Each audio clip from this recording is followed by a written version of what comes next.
This week on RUTV, we take a stop in Mr. Bridi's office for another Bridi Break. Then we hop on over to this week's segment of Pop Corner. Finally, we take a look at a spotlight on our favorite Seahawk sports. So don't look away because it all starts right now on RUTV.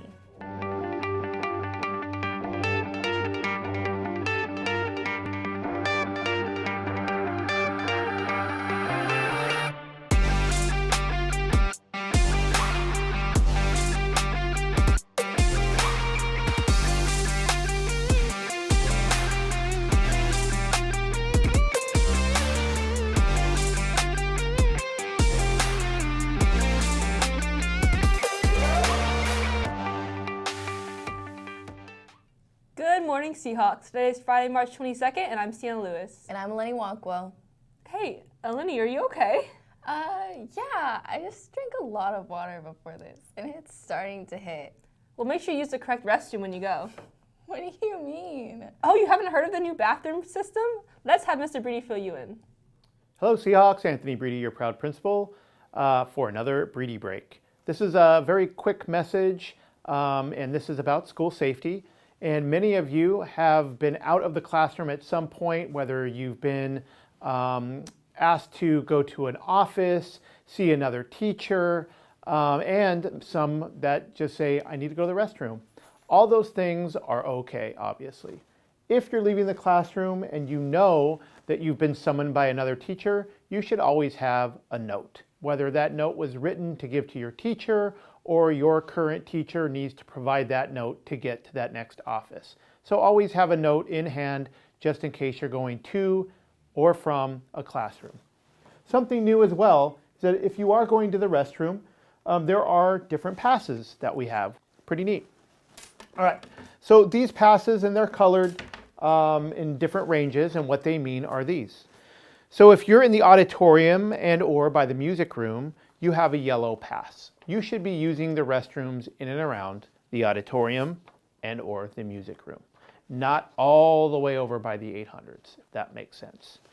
If you have a pink and yellow bathroom pass, you should be in and around the science building and using science building restrooms.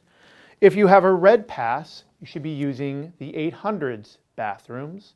And if you have an orange pass, you should be using the PE restrooms, or you probably won't really need a pass if you're close by PE, but if you do need to utilize that, you should have an orange pass.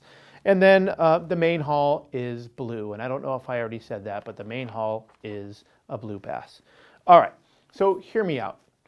If you're close to the 800s and you need a red pass, then you should be going to the 800s bathroom, not going all the way down to science, not utilizing the PE bathrooms, etc. So again, we want to make sure that students are safe. They're doing exactly what they intended to do when they left the class, as you told your teacher, and then you get back to class with your pass. So it's basically one student in, one student out of that class, not 5 students going to one location with one pass, if that makes sense. All right, so we're going to have further updates. I know we're going to kind of slowly roll this out so students get a little bit more acclimated to what the pass system looks like, the restrooms on campus that you should be going to, and of course, always focus on school and student safety. All right, Seahawks, thank you for listening to the Bridi Break, and I look forward to seeing you with your passes. Thank you. Wow, I love this new change. Thank you, Mr. Bridi, for keeping us students informed. These past weeks, the entertainment world has been popping. Let's take a look into what's been happening with Kendall on this week's Pop Corner. Hey Seahawks, I'm Kendall, and welcome back to Pop Corner. It's been a hot second since our last installment of entertainment news, so we have a lot to catch up on. Starting off strong, the Oscars took place a couple weekends ago with several noteworthy moments, including Robert Downey Jr. winning his first Oscar after 3 nominations, Emma Stone winning Best Actress for her performance in Poor Things, and Ryan Gosling's show-stopping rendition of I'm Just Ken, featuring Slash from Guns N' Roses, with a nod to Marilyn Monroe's Gentlemen Prefer Blondes. While the Barbie movie did receive some recognition at the Oscars, fans were quick to criticize the Academy for undermining the movie's clear theme of female empowerment, as Margot Robbie and Greta Gerwig both did not receive any nominations for their roles in directing and producing the film. Another group that has been under scrutiny lately is the British royal family, as the absence of Kate Middleton has been raising questions around the globe. Before this week, the last confirmed public sighting of the Princess of Wales was way back in December of 2023, with her extended leave being attributed to a planned abdominal surgery, according to a statement from the royal family. However, more recently, editing errors on an image of Middleton and her 3 children sparked an internet frenzy, leading to a lot of speculation about the princess's true whereabouts and various conspiracies regarding the reasons for her disappearance. A few days ago, though, a new video taken of Princess Kate and Prince William outside of a local grocery store was released.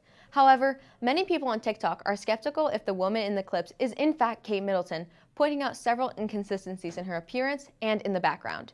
Speaking of TikTok, as many of you probably know, Congress passed a bipartisan bill last Friday, March 13th, officially banning TikTok if ByteDance, the Chinese company that currently owns the app, has not sold the rights to TikTok within 6 months. Lawmakers are concerned about the current security risk TikTok poses under the ownership of a foreign company.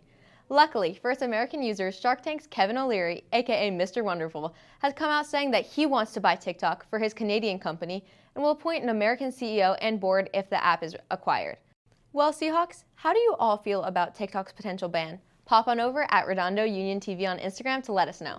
This has been Pop Corner. I'm Kendall Keenan, and we'll see you next time. Man, I really hope TikTok does not get banned. Thank you, Kendall, for keeping us informed in the crazy world of entertainment. From the screen to the field, let's take a look at what our spring sports have been up to.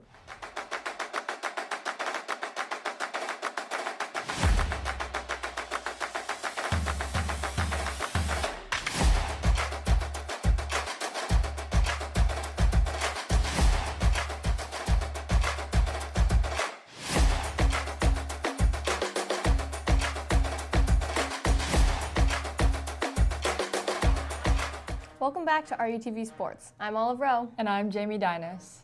Boys lacrosse faced off against Palisades last Friday. They battled all the way through with seniors Colin Kelly and Austin Siddiqui both scoring hat tricks, but unfortunately could not secure the dub and ended up losing in the last minute with a score of 9-10. They play in their first game of Bay League this Friday against Penn. Good luck, boys. Girls lacrosse played Chaminade last Wednesday, dominating from the start and winning 15-4. Multiple goals were scored by Kylie Thompson, Caitlin Kelly, and Kate Kenny, with Caitlin Kelly being named Player of the Game. Baseball played last Friday against Samo. It was a very close game with a score of 3-4, but the boys sadly could not secure the win. In another tough game, the boys played Courts Hill on Saturday. Unsuccessful, they lost 10-7. They play today at Culver City and tomorrow against Hart High. Good luck. Softball went up against our rivals, Miracosta, last Thursday, and in true Redondo fashion, our girls took home the dub 3-0. They followed up by facing off against El Segundo in a very close game, but unfortunately could not secure the win and ended up losing 2-1. They also played Carson last Saturday in another unfortunate loss, 9-3. Our girls are now gone 2-2 in Bay League, but it's not over yet because they play away at PV today at 3. Good luck, girls. Boys volleyball faced off against Samo for the second time on Monday, taking home another dub 3-1. The boys are currently 4-0 in Bay League and they play tonight at home at 5:30 against PV, so make sure to show up and show out.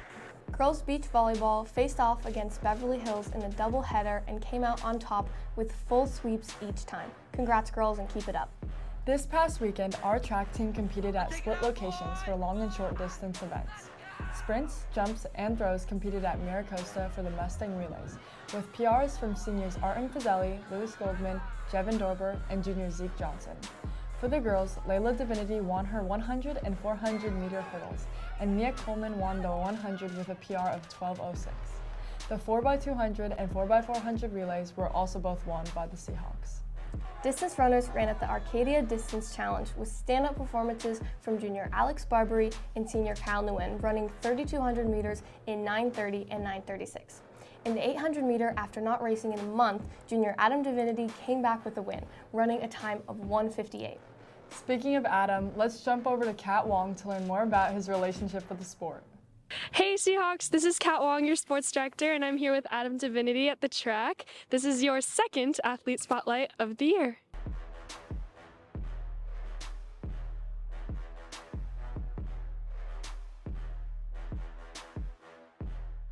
First question, Adam, what are your future goals for the season? Well, I'm injured right now, but the future goals definitely are, the main goal me and my coach talked about is we want a podium at state, which is like the pinnacle of, every like sport across, California or the nation. And then main goals for us as well is I'd love to get our guys in the 4x8 running there, and I'd love for everyone to get in the 420 range in the mile. So that would be awesome. That's great. We wish you all luck. Do you have any specific strategies or ways you're going to try to get there? Definitely listen to my coach more, trusting what we do in practice. Definitely we don't go out there, put in like 2 hours of work every day just to fool around. We're trying to hit the marks, hitting the same reps in practice, and that's teaching us to do the same thing in races. That's really impressive. And I know we've been talking a lot about your future goals, but let's go back to your running history. Sure. When did you start running? So my sister, West High, I'm sure you guys all know where West High is. She did the sprints over there, and it's like an all-comers meet. And she was like, "Oh, Adam, you should run the mile." So I was like, "All right." And I ended up running, I think, 5:11 or 5:16, one of those two marks. And after that, I kind of built off of that. I did USATF, so that's like basically Junior Olympics for track and field. And I got 3 golds, 3 athletes of the years for California. That's where my season started, basically USATF and my sister getting me to run the mile. Yeah. Speaking of your sister, I know you spoke about her getting you started in track, but is there anybody that you look up to in general for running? I have 2 great athletes to look up to in my own household. Eve and Layla Divinity, both of them made it to state. Yeah, shout out to them. As a wrap-up question, looking back on your season so far, what are you the most proud of? I'm proud of how we did as a team, but I have a big meet coming up this weekend. We're aiming, not for placement, but for run time, 1:57. If you see I didn't do too good, don't diss on me. I'm just coming back. All right, stay tuned for Adam's run this season. Make sure that he does great. We all wish him luck. Thank you so much for being here with us. I'm Kat Wong, and this is Adam Divinity. And back to you guys in the studio. Go Hawks! Yes! Thanks, Kat. We love to see more of our student athletes. That's all for this week. We'll see you next time. And go Seahawks! Thanks, Olive and Jamie, and congratulations to all our Seahawk athletes. We also have an amazing preview on Monday this week. Now's your chance to come see RUHS's production of Beauty and the Beast tonight at 7 p.m. There's also a performance tomorrow at 2 p.m. and 7 p.m.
Tickets can be purchased for $15 through any show member and at the ASB Finance Office or the website ruhsdrama.com.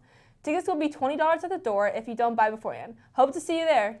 Calling all writers, poets, artists, and photographers, the RUHS Pen Pointers editorial board invites you to submit your original work to our recently revived literary magazine, The Compass. Our first issue's theme is nostalgia, and we are accepting submissions of original art and writing, including, but not limited to, poetry, essays, short stories, songs, photos, digital art, paintings, and doodles. The link to submit is in your school email, and you have until spring break to submit your art. Well, Seahawks, that's all for this week's broadcast. Thanks for tuning in. I'm Ciela Lewis. I'm Eleni Wakwo. Have a great weekend, and remember to keep on soaring, Seahawks.